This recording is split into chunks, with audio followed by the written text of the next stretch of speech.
I direct the Darth Center for Journalism and Trauma here at Columbia Journalism School. I want to welcome you to this actually historic conversation. We've all witnessed over the last few months the unprecedented degree of threat to which freelance journalists, both international and local, are working under. And in response, something unprecedented has happened. A coalition, a group, a network of news organizations, freelance journalism associations, semi-academics like me, and others have come together to establish new guidelines, principles for the safety of freelancers operating on dangerous assignments around the world. We'll be hearing a lot about those guidelines. We'll be hearing a lot about the issues that led to them and that are raised by them, and where the community of journalists operating on dangerous assignments is going to go from here. Before we do that, I want to turn the microphone over to my colleague and boss, Steve Coll, who's the Dean of Journalism School. Thanks, Bruce. You have no boss, but happy to be your colleague. I just wanted to say a few words of welcome and also add my voice to Bruce's spirit of congratulations to the people involved in putting this together. I think there's a lot of reporters here, a lot of colleagues, a lot of foreign correspondents. We've all been through a lot with colleagues over a long period of years in different settings, and I think we all know the obstacles to kind of spontaneous collaboration in our profession sometimes, whether they're institutional or they're just time and focus.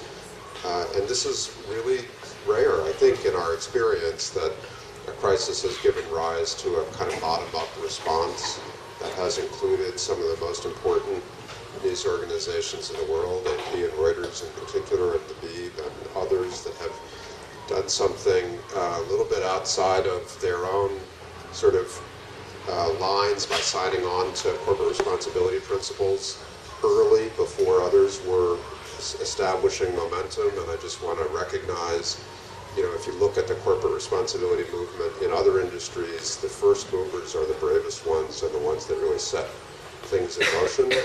And then on the civil society side, Charlie and David and others who, through their own volunteering and their own time and their own selflessness in figuring out what this should be, helped also to bring this forward.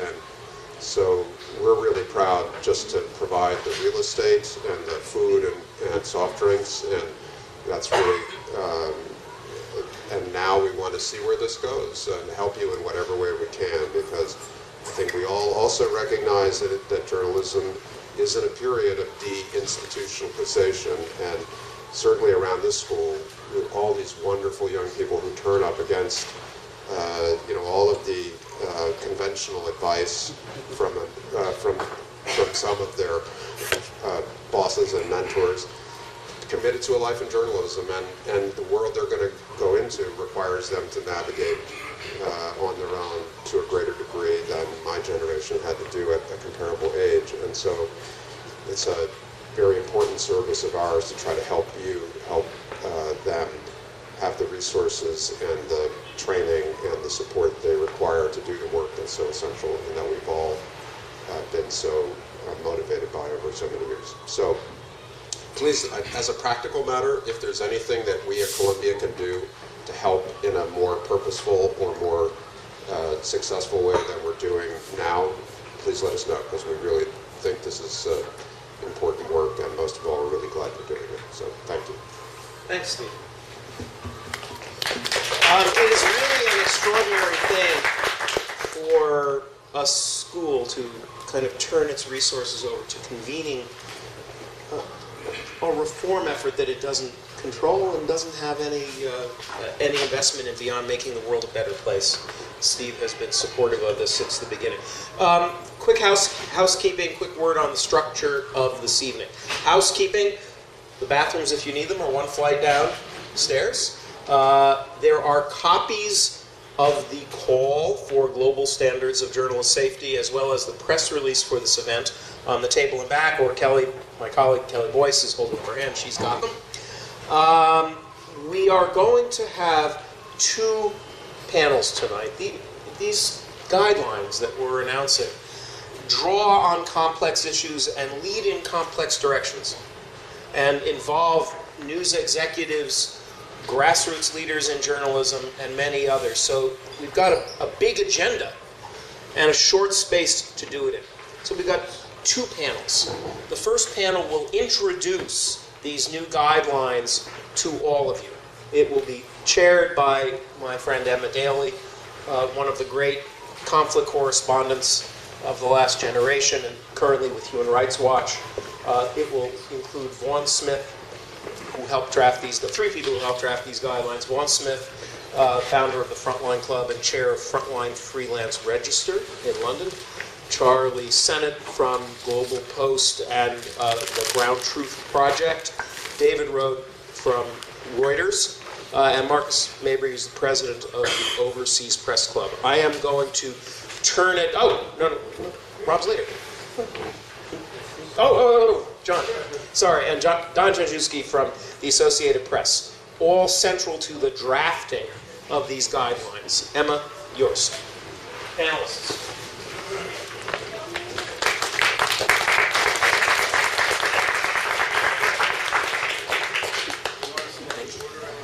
Oh, no, I'll be right. Well, thank you, Bruce, and thank you all for coming. You know, as Steve touched on in his introduction, it's quite unusual to have a document or a group that involves some of the great media competitors of our time. We have Reuters and the AP together on this panel. Agence France Presse is also part of this initiative. And this group brings together media organizations and the freelancers who work for them so often in dangerous places. So maybe just to start off, David, how did we get to this place? Why are we here? Can everyone hear me just with this mic? Or, yes? Yeah. Take this one? We'll pick up the wired mic. Sorry. Simple idea. Thank you, Emma. Before I start, I just want to take 1 minute to recognize a person who's here in the audience. Here in the front row in the red sweater is Diane Foley. She is here as representative of the newly founded James W. Foley Legacy Foundation. It's a foundation that has many things it wants to achieve, but one of its primary goals is to help freelancers get the resources and training and pay and support they need. So I just wanted to introduce Diane and thank her already for the work she's doing in this field.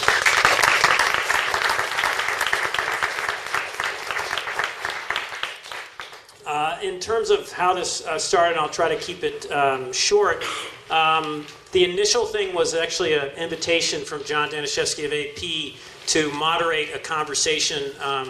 It was the Foreign Editors Circle meeting. It was about 15 foreign editors at a joint AP Managing Editors and IPI meeting in Chicago in September. And that very same week, there was also, by chance, a meeting at Reuters hosted by my boss, Steve Adler, the editor-in-chief of Reuters. And the theme I want to point out is that those 2 efforts occurred on their own. And I want to say at the outset, there are other efforts, there's other responses by other organizations, news organizations, press advocacy groups, by freelancers themselves to deal with the safety crisis we face. In no way are these guidelines exclusively ours. In no way is this the only effort to help freelancers. And we have some initial signatories tonight. We're very proud of them and these organizations, but organizations, news organizations, freelancer advocacy groups, journalistic groups are absolutely welcome to sign on to these guidelines at any point. This is an open, sort of living document is a term Charlie likes to use. And if we haven't included anyone, we apologize. It was unintentional, and we're eager to include as many people as possible. Quickly, we had these 2 meetings in September that I mentioned, and there was talk of, well, what do we do? And eventually it came around to try to set up a sort of basic set of guidelines, a sort of rules of the road of how can freelancers and news organizations work together.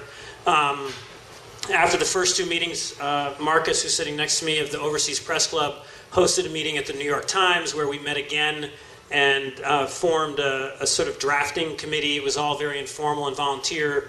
And then later that afternoon, we actually came up to Columbia. Bruce was there and met in Steve Coll's office, and we're off to the races.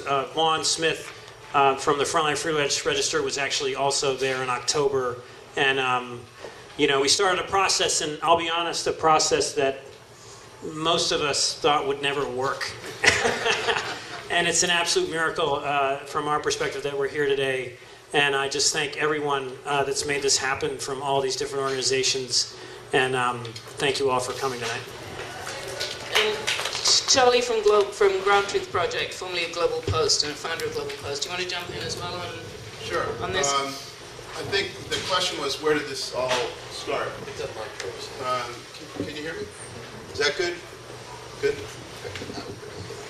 So I would just say, I think for everyone in this room, and I know on this panel, the starting point depends completely on how many friends you've lost in the field. It could have started with Rory Peck, it could have started with Marie Colvin, Tim Hetherington, Anthony Shadid, and all of those people are friends of these panelists. And so I think the starting point's been this long process of seeing a lot of friends and colleagues, so many of them being local journalists from Iraq, from Afghanistan, from places where we work, and we've really gotten to know them, but in a really deeply emotional way. I think this process really hit a turning point when we lost Jim Foley. Jim was working with Global Post. He was an incredible talent. Nicole worked with him in the field. A lot of you may have known him, or you certainly know his story. He had the spirit of what we call ground truth, and what is really about, you know, like the importance of being there. And the way it went down with Jim's first capture and then murder, to me it was a global turning point. And sometimes you need these events to really begin to turn your heart or turn your mind toward what we need to do. And I think it woke us all up that the peril is rising so greatly out in the field for journalists that we need to coordinate and confront that peril. And the most extraordinary thing about the last few months has been the way we've seen these organizations coordinate. Everyone has been so quick to collaborate and to discuss and to try to really think this through and to try to really find out how do we set these standards. So I think a lot of that, from my own point of view, has to do with Jim's spirit. Jim was amazing. He was such a team builder. He was such a person of like a warm heart. And I think his spirit is all like through this process about, you know, we're going to really work together. We're going to try to do the best we can because we love this work. And it's really important work.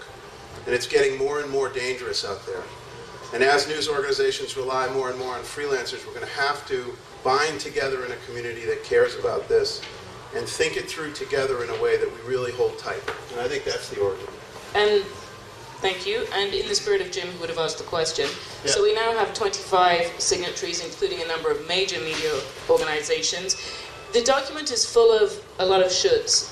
We should do this, freelancers should do that, the news organizations should do this. So does that mean that the AP and other signatories will do these things, or is it, you know, more of a we hope to be able to at some point in the future? Well, we view these as a group of standards and principles that we are trying to abide by already at AP. Some of the underlying values are, if you send someone out on an assignment, you're responsible for that person, whether that person is a local journalist, an international freelancer, or a full staff member. We have tried very hard to provide training, medical evacuation, body armor for anyone who goes in the way of danger to bring back the news that we all need. So we see these as ideals that we have a responsibility within our own organization to implement and to live by. And we realize that by writing it down on paper, we're saying we think these are the best practices, and others may hold us accountable. But first, we would hold ourselves accountable.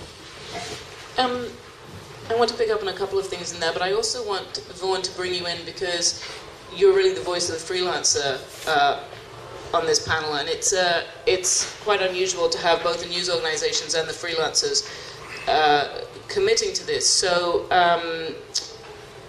do you feel happy with what you've got? Is this going to make a real difference in the lives of freelancers, do you think? I think the process, just grab this. I think this process is extremely exciting. I think that we've got this far for several reasons. And remember, we've been talking about these things for decades. I think the key thing in this instance, or one of the very key things, is that there's proper freelance participation and representation in this process, and there has never been before. And I think that completely transforms it. And I hope that from now on we won't be talking about freelancers without talking with freelancers, because we haven't done it before. And I think that's a very good thing. So I think that's certainly going to help us. But can I just pick up on the point you mentioned, Emma, about Seven, the wonderful photographic agency, have raised this point about there are quite a lot of shoulds in it.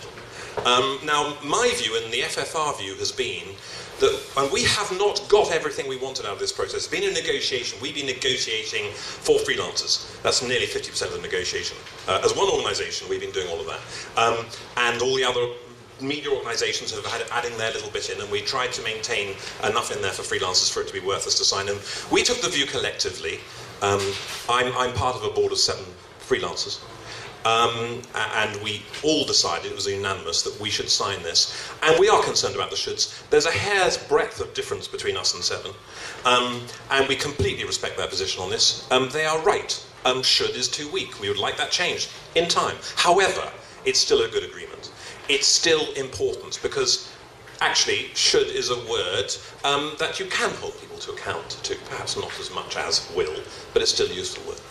And Marcus, just following up on the freelance issue, I mean, John talked about people on assignment, and a lot of the document talks about freelancers on assignment, but of course that's not, the only or even possibly the most common way in which freelancers work for media organizations. Are these guidelines going to help, do you think, those situations where there isn't such a close-knit relationship, or is it really more important to focus on ensuring that the freelancers who do have already a strong working relationship actually get the benefits extended to staff?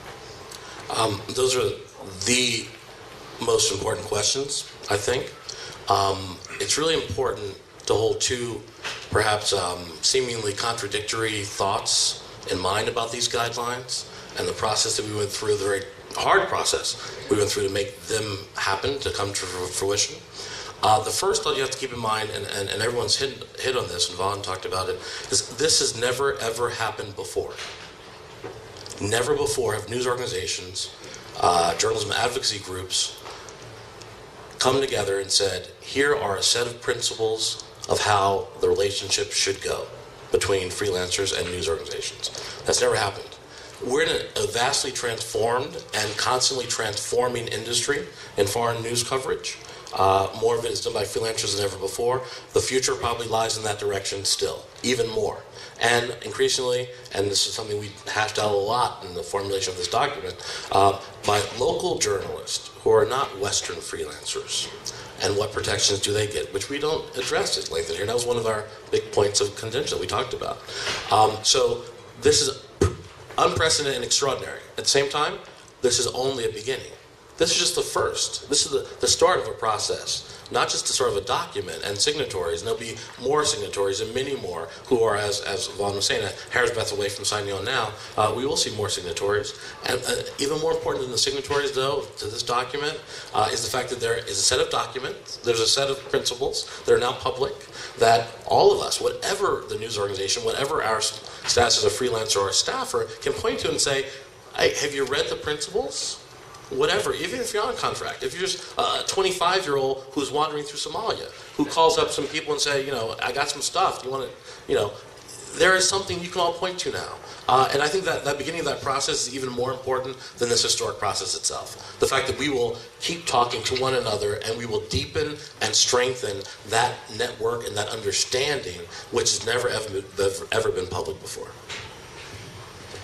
Yeah, I wanted to add to your original question of how this came about. Well, of course, it was born from tragedy, as David and Charlie said, but there was also, when we looked at the landscape of who's out there working now, we see it's not always long-established organizations like AP, Reuters, and AFP. There's a lot of new entrants to the international news coverage field, new digital sites, new groups of journalists, and we thought that by sketching out some principles or rules of the road, it would help move all these new players and move the established players to some kind of common understanding of what ought to be done. Good. Oh, well, I was just going to actually ask you, Charlie, to talk a little bit about how the landscape of threat has changed. I mean, today we had Reporters Without Borders put out their annual Press Freedom Index showing declining figures, perhaps not surprisingly. We've had a brutal year. And of course, 2015 didn't start off so well either. Do you want to talk us through a little bit how the landscape's changed for both freelancers and international freelancers and the local journalists on whom so many reporters rely? Sure. And I would just to pick up on the last points too, I think there's a real value to a moral commitment that's embedded in this document. That's the start of that process. And I always say, David pointed out, this is a living, breathing document. We want your input. Everyone in this room, we want you to get part of this process. It's going to be stronger by the more people who come into this. And I think that's going to be critical. To answer your question, how has the landscape changed? I think we all know this, and this is a group that would understand this, but very quickly and very broadly, I would say the threat has changed because of two major forces in our lives. And I think one is the internet has changed the dynamic between journalists in the field and the people we cover. And the other big force in our lives, sadly, is terrorism, and is the threat that is very different than the way we've covered conflicts in the past. And I think when I covered, or all of us here have had all these experiences, when we've all gone across checkpoints to talk to Hezbollah, or you crossed a checkpoint in Northern Ireland, in Belfast, to talk to someone who was representing the IRA, when you did that with the confidence they needed you. You were a messenger, you went across the line, and they needed you because whether you liked their methods and what they were all about didn't matter, because they had an aspiration that was changing the landscape you were covering, and therefore you needed to get at that, and they would share it with you because they wanted that message out. Then you would go safely back across that checkpoint, and you would go back and you'd do your work. That's over. I think these organizations now have the web. They put the word out themselves. They don't need the messenger. And the relationship between messenger and organization you're covering is completely changed. You're putting yourself in great peril if you try to go get a comment from these guys now. And I think we all know that. It's very obvious, but it's a really big part of the change. And I think the other big change are the organizations themselves. I mean, what could be more an embodiment of the darkness of the time we live in than ISIS? I mean, this is barbaric. This is beyond even anything we could have imagined 5-10 years ago, I think. The cruelty they've shown, and I think it's a new landscape of peril that changes the calculus with everything. I think the other thing the internet has had a big impact on is the business, the models of how we're going to pay for good journalism in the field. The web has disrupted those models. Again, we all know this, but it's disrupted it in a way that big newspapers like the one I worked for many years, Boston Globe, no longer have foreign coverage. I was their foreign correspondent for more than a decade. It was a great job. I loved it. Part of starting Global Post for me was because that was dying out. Those big, great newspapers, Philadelphia Inquirer, LA Times, Baltimore Sun, Chicago Tribune, Boston Globe, they all folded their foreign bureaus. That's how Global Post started. And we started with a confederacy of freelancers who wanted to still go out and do that work. But that now has taken on a sort of much more sweeping, I would say, and dramatic change to the industry, where now freelancers are increasingly what we rely on. And so Internet's had these two very different but very related changes, and this document intends to confront that head on and find ways to deal with the peril and the fact that many of the people facing that peril will be freelancers. And as you pointed out, Marcus, local journalists who for way too long we haven't been sure we have real codes and moral responsibilities. Everyone who's worked in the field may have had their own individual one, or worked for a good news organization that made sure people were taken care of. And every news organization here has done that. But we all need to be reminded of how important they are. So that's the purpose of the document. Okay, so there are two things I'm going to pick up. But first of all, Vaughan, one of the things that the document tries to do is also to talk about the responsibilities of freelancers. Can you talk a little bit about that? What freelance, the frontline freelance registry members, for instance, have committed to by signing this document, and what those practices actually mean? If we go to answer this, I'm going to go back to the beginning of this whole process. FFR, the Frontline Freelance Register, has its own documentation of this stuff and had it before. We have already written a code of practice, which we think is the best one, by the way, because it's ours, but also because it goes much further than this one. This document, it's important to understand, deals with about half in terms of types of freelance activity. There's a whole area, which is a really complex area, of on-spec work where this document does not touch on, and will be much more challenging to deal with. Quite a few people in the industry don't even realise the extent of what freelancers do, because their organisations have particular relationships with freelancers. They don't realise that other organisations have different ones. And part of the problem with a gathering like this is you end up with the people who've helped make this work are invariably amongst the more responsible of the people from the industry that we end up dealing with. And they often don't realise what the rest of the industry is really up to. What I really want to talk about, and forgive me for not answering your question, is I want to talk about what we didn't get in this document, because it's important. The one thing we didn't get in that we wanted was the fact that we'd like to be paid as freelancers within a given reasonable period of time. The truth of the matter is, even large responsible organisations can pay freelancers after 100 days or maybe 200.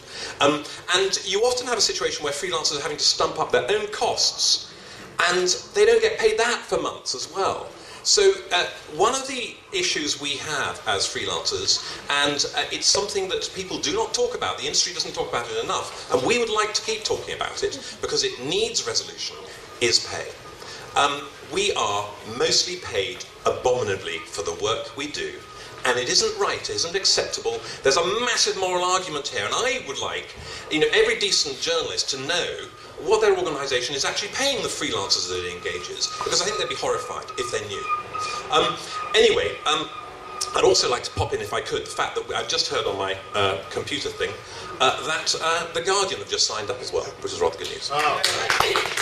So we've got the BBC and The Guardian from Britain, which I think is pretty good so far, and there are lots more that we're going to get as well. What was your question? I might try and answer it. No, it's about what freelancers are committing to do as well. Oh yes, no, that is important. Well, look, ultimately, those commitments that are in the document are very similar to the ones that we insist that anybody who signs up to our register. And the register is a term I think people aren't quite as familiar with over here as in Britain. It's simply a list. It's a list of people. It's not really a union, but it is a representative body, and we've got 500 members, which is very significant. I think what people don't understand about freelancers is we mentor each other. We work together. We can talk to each other rather more easily than the industry can talk to itself, oddly. It's just part of our makeup. And in a sense, we're not afraid of having to do things professionally. At FFR, to become a member of FFR, you have to declare yourself as professional. It's very much part of the process. You have to subscribe to a set of ethics and a code of practice, as I've described. And this stuff's included in that. It's basic professional behaviour. And as a professional workforce, we'd like professional pay. But you should And talk that to freelancers who might not want to sign on either. Yes, look, we're touching on 7. I tried to use it on 7, and I have great respect for any freelancer. I think they should publicly declare if they disagree with it. It's very important. We do not represent all freelancers. We represent those freelancers on the register. I think it is important that you know, we've signed this just. We didn't get everything we wanted out of it. But I mean, it's important to say that you know, it does ask freelancers to take appropriate training, particularly in difficult, dangerous environments. It does mention pay. It does remind news organizations that preparing yourself properly to go into a dangerous or difficult place is expensive, and that should be reflected in pay levels. One has to remember that what's really happened here, if one stands back from this, is there are a lot of good people in this industry who care about the welfare of freelancers, and they genuinely do, and they want to see that improved. But the problem is, you can't want us to do stuff when we're being paid so poorly. Because the fact that what we as an organisation want to achieve is we want people to realise that poor pay is our biggest safety and welfare problem. Safety problem. If you don't get paid properly, you can't afford the safety, you can't afford the equipment, you can't afford the courses. And in the past, we've got some of this stuff through charitable means, and we've been very grateful, and we wouldn't want that to stop. But what we don't want is to still be receiving charity instead of a fair wage in 5 years' time or 10 years' time, because we have been getting it that. That's what's been happening for the last 25, which is how long I've been doing it. Can I just follow on that for a sec? I would say, you know, we all know, David is from Reuters, we know what Reuters is, Marcus, New York Times, we know the New York Times, and John is AP, we know AP, and you've been introduced to Vaughn, and truth be told, I am also on the board of trustees for Frontline. I believe deeply in Vaughn's mission, I believe deeply in the freelance registry. But I wanted to share with you just for a minute about, I think GroundTruth has this position in between being an advocate for freelancers, as Vaughn is, very strongly and convincingly, and being a publishing organization. Just for 1 minute, I want to share it because, particularly for those of you who are students and who might be out in the world, I think it could be instructive to know that the GroundTruth project, it takes its name from this document. The GroundTruth Field Guide was written in 2008 when I co-founded Global Post. And the GroundTruth Field Guide was an intention from day one of Global Post to share standards and practices and to really try to codify that in our community. Jim Foley had a lot of great training. Jim Foley had first aid training. Jim Foley had hostile environment training.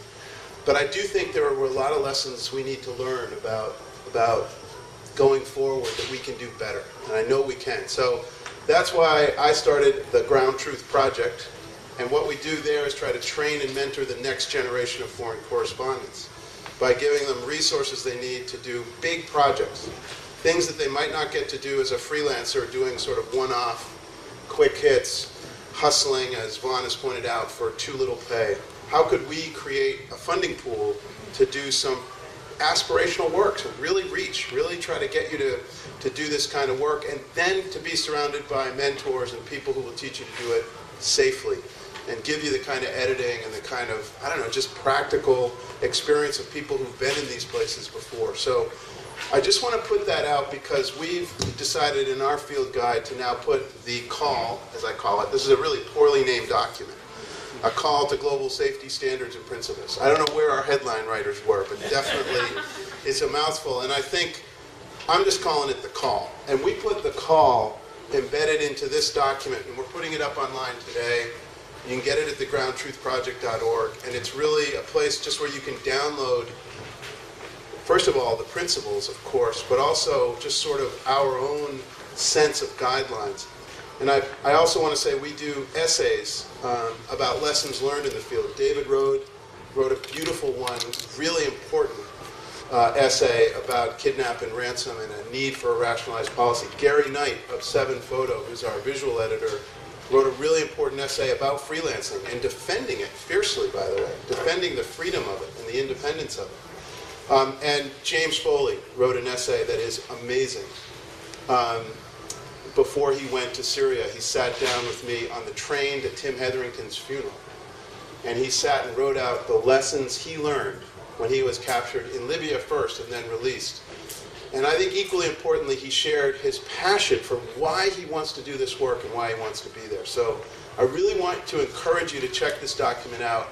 I think there's a lot this community that's interested in this can learn from it, and it's totally all yours. If you want to use it, use it. It's free and it's out there, and we want you to engage with it. Well, and those resources will be available. One of the things that this group is trying to do is actually gather the resources that are available for freelancers and put them in one place. But David, you wanted to follow on Just from this. on a quick, there is a sort of separate effort that's coming out of the guidelines to create a network of organizations to support freelancers. So, there's a great program run by Reporters Without Borders that provides insurance. There's some great safety training by Rory Peck. The DART Center offers, counseling.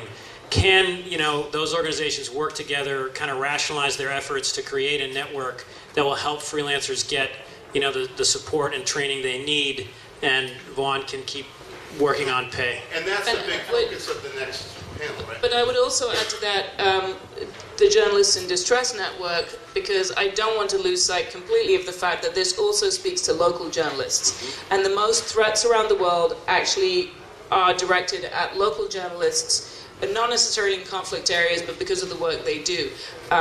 So I want to make sure that we don't forget that. And in the same, I also want to make sure we remember that that network, and the next panel will talk about it, also is for the industry. Whether you're established like our news organizations, or whether you're a new player, now you have foreign correspondents sending you dispatches from the field, and you've never had that before, and you know anything about that, but you do it. It's for all of us, because we need to understand best practices too. And as the industry evolves and grows, and we, in these new organizations, employ more freelancers who are increasingly younger and without experience, we all need to understand the best practices here. We all have to help one another. So to some extent, I think, whenever you're talking, this is just my old Marxist, theories. When you're talking about, those who have the means and those who are, providing the work. But it doesn't have to be as adversarial as it has been, and we all have to deal in this new world together. And none of us will survive in it if we do not deal with it together. John, I'm going to give you the last word. I think in putting together these standards and principles, none of us were naive or thought they would solve all the problems. And as you've heard, even some people who were wonderfully prepared and experienced suffered and were killed. But our hope is to move the needle a little bit in the direction of what Vaughn mentioned, professionalization, and a little bit in the direction of what we all believe in, which is making a better partnership among news organizations, journalist organizations, advocacy groups, to be mindful of the dangers and to be mindful before the work is done of what steps we can take to minimize the danger. Well, thank you all for participating, and I want to encourage you to stay for the next panel, which will go into more detail about the different aspects of the guidelines. So thank you. Thank you, Emma. Second panel, make your way up. We'll take questions. We'll have a conversation, really, with all of you after the second panel. We just want to have a lot of people and wanted to move the conversation along. While other folks come up, I just wanted to make a couple of points. First of all, I would urge you, all of you, to read these documents, the call through, and really note the extraordinary responsibilities that have been embraced by the freelance community and by news organizations alike. I've seen in the deaths of James Foley and Kenji Goto and Stephen Matloff and so many others, what we are seeing in the assassinations of local journalists around the world, both freelance and employed, really is a race to the bottom in press freedom. And it's only through efforts like this, identifying particular constituencies and taking concrete action instead of simply hand-wringing, concrete action to raise the floor, that we really raise the floor on all journalists' rights. This is actually, I believe, a central freedom of the press project. It's not just about the relatively small number of international conflict freelancers or the somewhat larger number, significantly larger number of freelance journalists who live permanently in crisis areas. This conversation tonight is about all of that. Panel. Let me just introduce the panel, first of all, from left to right. Nicole Tung, who is a independent photojournalist, freelancer, and also on the board of Frontline Freelance Register. Rob Mahoney, who is the deputy director of the Committee to Protect Journalists, one of the great champions for all of us in this room and beyond.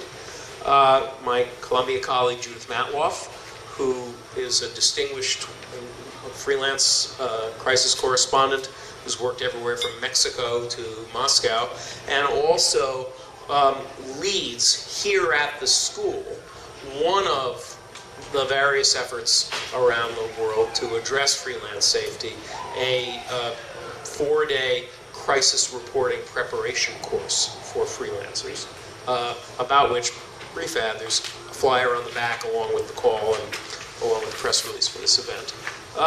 And Steve Adler, who is the editor-in-chief of Reuters. What we have here is the full spectrum of the changing media landscape, from news executives in more than century-old companies to freelancers to folks involved in nonprofit advocacy who now have moved in new directions because of changing developments in the world.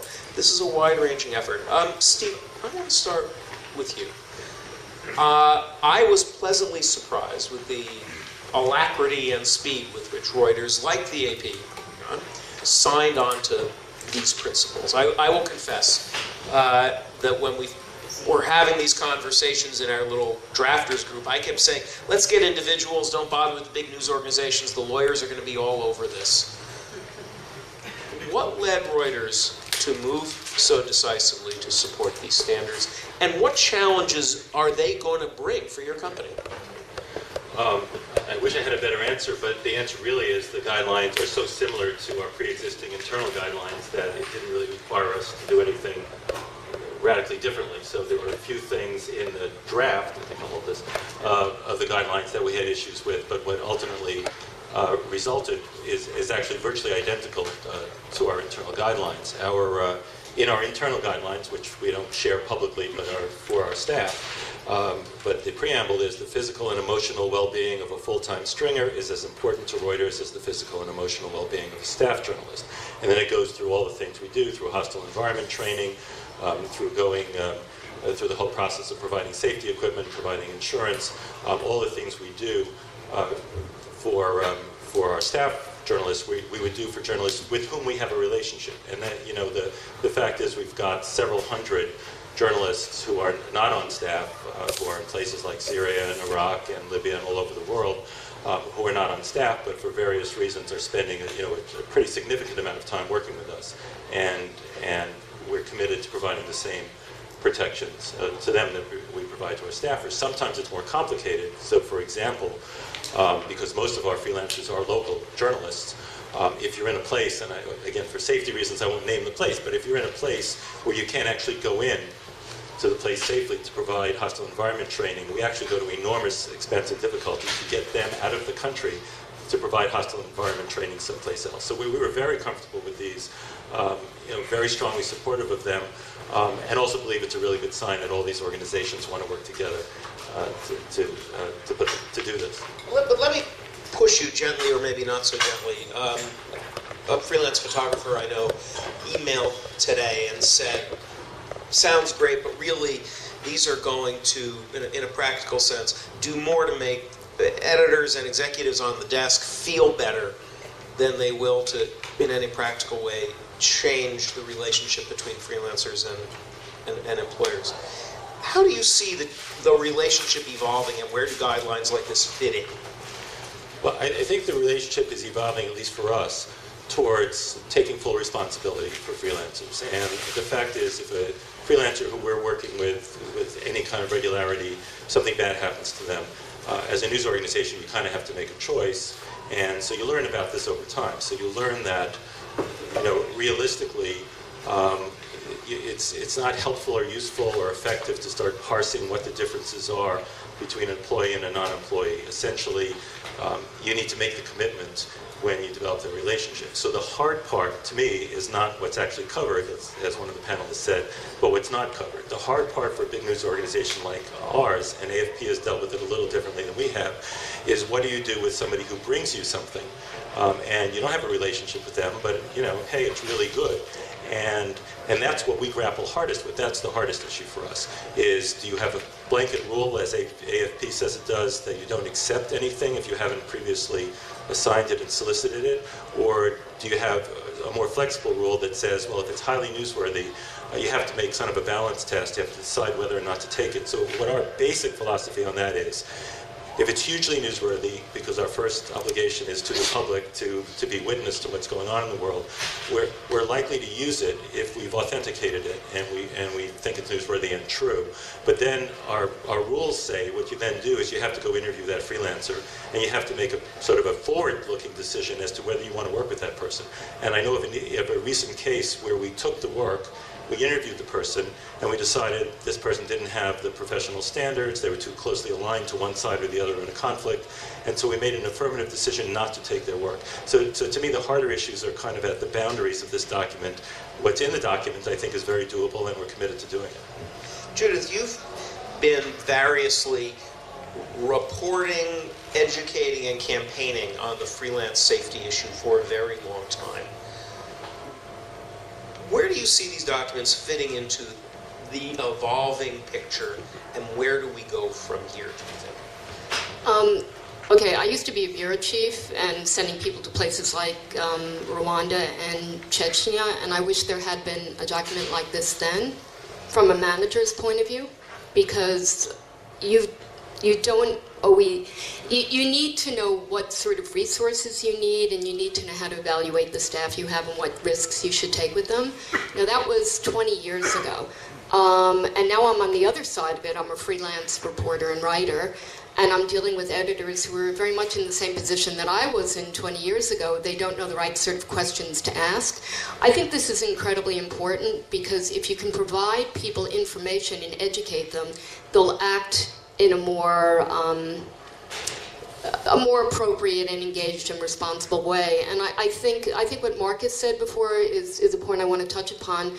We shouldn't see it as an adversarial relationship of those exploitative employers or those irresponsible reporters. I think quite the contrary. I think it's just a lack of education. People don't know what resources are out there, and they don't know the questions to ask. So when I go on an assignment, let's say to a place like Dagestan, and my editor doesn't ask me, what are your contingency plans? It's not because the editor is evil. The editor doesn't know to ask that because the editor has never been to a place like Dagestan. So I see this as a highly, highly constructive movement forward. And, I also want to point out that when I started out doing this stuff 30 years ago, like, your editor gave you a bottle of scotch and said, good luck. And we've moved on since then. Like, we talk about trauma now. Like, in those days, people had what is now known as post-traumatic stress syndrome, and nobody knew what it was. You didn't have a name for it. Just he was fucked up. That's what you'd say. Well, now, we've been educated thanks to DART. We know what trauma is, and we know to recommend certain counselors for people, or recommend, maybe they take 2 weeks off. Likewise, when I started out, you didn't wear flak jackets. Nobody had a flak jacket. Nobody had a bulletproof car. That came in next. So I see this as the next stage of evolution. And how, you've been training people for a long time. You're the only really sort of trainer on our panel tonight. How is training itself for freelancers changing? When this document is going into a world of hostile environments, companies, of educational institutions, of corporations, some of whom have their own academies, like the BBC, which signed this document, has its own academy. Reuters has, and Reuters educates through its own trust as well. How is what freelancers need to know about safety changing? Well, there's a new thinking among certain safety educators that we should really move away from the hostile environment training. First of all, it's grotesquely expensive. It's like $5,000 a week. No freelancer can afford that, and very few employers are going to spring that kind of money. And I think there's other types of training you can do that are just as valuable, but don't involve going out into the field and having somebody throw a sack over your head. I think, there's a movement now more towards how to evaluate risk and making decisions. And you don't have to go to some field somewhere to learn that. You can sit in a classroom and study case studies and look at what kind of mistakes were made and what we can learn from that. So I think there is a certain, and that's much more economical for the freelancers themselves and also for the employers who may be paying for it. And I think, we have to be realistic. There's also, there are different levels of different modules. We're now sexual assault and setting boundaries with that is a new module. That wasn't really around 5 years ago. Cybersecurity is critical now. I think 5 years ago, very few people offered that. But, I think the key, for those of you who are freelancers, is don't look at the curriculum, look at the trainer. There are some phenomenal trainers, for instance, the person who does medical training for risk, who we also use. She's by far, I think, one of the best health emergency battlefield trainers there are. So, talk to people, those of you who are freelancers or employers. Talk to your colleagues, find out what really has worked and not, and then take it from there. But, I would tend to move away from military-based training because they're not journalists. They don't teach you decision-making. And I think you're much better off seeking training from people who are journalists in the field who understand what the decision-making process is like. And I think we also should acknowledge the rise of first aid training and reporters instructed in saving colleagues, risk, who Lily at least is here, yes, but also a particular evolution in journalism training. And to students in the room, I would say one of the interesting things I've learned from psychologist colleagues with whom the Dart Center for Journalism and Trauma works with is that training of any kind increases your overall psychological resilience and good judgment. So when you take first aid training or digital security training or crisis management training, hostile environments training, you're not only getting situation-specific skills that may save your life, you're also developing a set of instincts, responses, and capacities that will help you in all kinds of situations. It's a really multi-level thing. Rob, CPJ, has been on this beat forever. Where do you see these guidelines fitting into the history of journalist protection, and where do you think it needs to go? Very quickly, the backdrop against this, because this movement for better guidelines has been going on for a while. We are living through the 3 deadliest years for journalists. More journalists have been killed in the last 3 years than CPJ has been keeping records for, which is the last 30 years. And even 2015 has gotten off to a terrible start with 16 journalists already killed in the month of January alone. So that's the backdrop against this.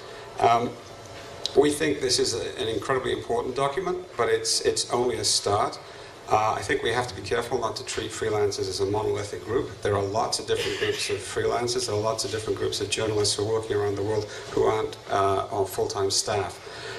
This will serve, I hope, as a pointer to other journalist groups who don't just belong to the Frontline Freelance Register, as important as they are, for them to point to their regional associations, employers, whether it's in Pakistan or in Mexico, and say, look, here's some standards. That we can work with this and maybe adapt it to our own use. So I think that's one of the very important elements out of this. And I should say, in the last 24 hours, I at least have gotten some strong interest in these guidelines from Sri Lanka and the Philippines. I do think there's going to be global impact. But where do you think this campaign needs, if this becomes kind of a campaign to raise the floor on freelance safety, what issues, where does it need to go, strategically and against? Well, the issue of pay has been raised, and I think that's an important element, and we can't avoid that, because I think that a lot of journalists will take care of their own security and safety if they're adequately recompensed for it. I think also strategically we need to look at several areas. One is training and safety, which Judith has gone on, but the other one is to prevail upon governments around the world that are killing journalists to tackle the problem of impunity. There are so many countries where journalists' lives are snuffed out for a few $100. You can get someone killed. And that is a huge issue for local journalists. Nicole, I've saved you for last because you are the voice of the freelancer on this panel, one of the voices of freelancers. You've come into this business at a time of great risk and danger to freelancers around the world, and indeed a time of great chaos in regions like the Mideast and in our own sort of political system. What do these guidelines mean to you, first as a journalist, and then as an activist on behalf of Frontline Freelance Register and so on? Yeah, I think for me personally as a journalist, the guidelines are a really wonderful start. There's actually communication between the freelancers and the publications to which we contribute. And this is really unprecedented. It's something that in 2011, when I was strolling into Libya across the border, had just no concept of in terms of am I going to be safe? What am I going to do? I was lucky enough to be with veteran reporters and people with Human Rights Watch who looked out for me. So that's sort of how I understood. Oh yeah, there are things that I should probably adhere to, and I took it seriously enough, to stick around long enough to understand. Well, there are more and more freelancers. This is just the changing nature of the industry. But I also feel like it's easy to see, freelancers en masse and to see them as, somewhat scattered and sometimes irresponsible because of a few bad apples in the cart. But for the most part, many of us, and not just those in the Frontline Freelance Registry, want to take responsibility for our own actions and the people, especially we work with, and the local journalists, the fixers, and people that help us and enable us to tell those stories. But I do feel, and this document is a wonderful start. It really does recognize our responsibilities as freelancers, which is absolutely necessary because we have to put it out there, and the responsibilities of the outlets that we work for. And again, I'm going to keep harping about the pay. Somehow we need to find a better model to pay the freelancers better, because that does equate how we calculate safety. If instead of hailing a cab in a conflict zone, maybe we could actually afford hiring a full-time driver that we know and trust and will take us safely to a place and make safety calculations with us. That accounts for a lot. And obviously, we're talking a lot about trying to streamline the resources that are already available in this industry. Everybody from Reporters Without Borders to the Rory Peck Trust, RISK, and all the other training groups and media advocacy groups, streamlining these resources to make them readily available quickly to, not just the international journalists, but the local journalists. Because sometimes, when you're new to this industry, you don't know where to turn to. I had to deal with a lot kind of psychologically from Libya and losing friends, etc. But you just don't know where to turn. And I think that having a streamlined set of resources is really essential as well to enabling. Let me push you in kind of the freelance equivalent of the way I pushed Steve. I know for a lot of people in this room, there has been real concern at the number of very inexperienced, untrained freelancers, and in some cases more war tourists than freelancers, who have put themselves and colleagues at risk. It's relatively easy to talk about these important principles here in New York City in the safety of Columbia University. It's another thing when you are in Beirut or Istanbul or Donetsk, sitting around the bar, sitting around the table with a bunch of colleagues, some of whom may be responsible and well-trained, some of whom may not. Where do these guidelines and the broader campaign of which this is a part, how do we address that problem? Maybe where do organizations like Frontline Freelance fit in, but where do you as a journalist activist fit into that? Because it's not easy. In terms of adhering to... Well, to raise the floor on safety, and either by pulling these out of your pocket or It would be so unromantic. Right, the broader campaign of which this is a part. How are we going to do, really, how are we going to address this? I really think, and Vaughn addressed this earlier, freelancers do talk to each other. You know, it's so much easier for us to communicate with each other. You know, FFR is just one of a representation of many freelancers out there, but, you know, we do encourage each other, and by word of mouth talk about different groups and funding for training, etc., and encouraging each other to adhere to those codes. And obviously there will be people who, you know, kind of go off and do their own thing. But that's what we as FFR are trying to do, address the issues of international journalists first, which is, you know, it's just trying to get everybody together in one room to basically say, we, as, you know, a group of freelancers have to adhere to these code of conducts or else we're not going to be taken seriously. But as I think, I don't know, an advocate for the freelancers, I would probably have to say that, you know, this is, there's always going to be a few bad apples, and we, you know, we hope that that can try to be addressed. But I think this is a start, and for us to be able to say, you know, we need training, we need to have better standards. That's how we're going to operate, and that's how the news organizations are going to take us seriously. And let me ask you just one last thing, because you're a photographer, and we've heard several times that not all freelancers are the same. Photographers are a particular tribe. What do you think the safety issues connected to photography and the sort of the baseline issues are connected to photographers that may differ a bit from people who are typing on a keyboard or doing other sorts of journalism these days? Not that we are, everybody's doing everything, but you are principally a photographer. Yeah, I mean, if we want to talk about really the being on the front lines, I would say that the photographers often get the closest, you know, because we have to be there to get that bang picture or, you know, a very intimate close image to make that connection to the outside world who are viewing our images. I think obviously inherently we put ourselves at more danger as visual journalists do, video or photography. This is like a town meeting in which we are collecting questions and feedback on these guidelines to help not only perhaps amend them and evolve them, but think about where we go from here. We heard questions about cultural risk and other kinds of risk, questions of gender, you know, and so on. Questions about the accessibility of training available, all kinds of things. That's part of the conversation going forward. We can keep talking informally in the room, but I want to thank everyone on the panel. It's an incredibly courageous group of people.